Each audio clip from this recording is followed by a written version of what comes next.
kaka tom do kugiri to go koko menda kaka neno kusiep ni orengo mi governorship mondo koro reorganize county owe mano odwa be mandamano.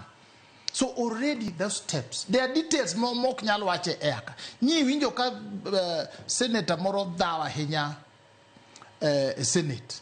Ko wacho ne kayande jakom mar budget committee luongo ne nga. Ndiri nyoro.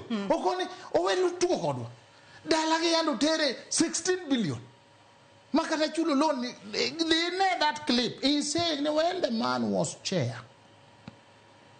Those are the nuances and the advantages and the gerrymandering and the rattling that you do to get resources tindo jingeng. Kuro ngama ni machiegni. Nyaka huese ma extra kidogo mo milaro telo. Akiani uto leto no duare maramo. Duare mana marago tiala la tipi. He duare nike niti basic advantages. Niti magi pogo marom. Tu niti mi pogo mupogori. It may be wrong, it may be right, so it is happening. And it has happened before. With the central province, kineno the road network. Inyalomna wish giwel, hope no one bendi, chingwana chup kanyo. But kapuki wood, the tinyaneno dala, mona chele dala, move mo work simero to this menya. Kuneno tu neguruni.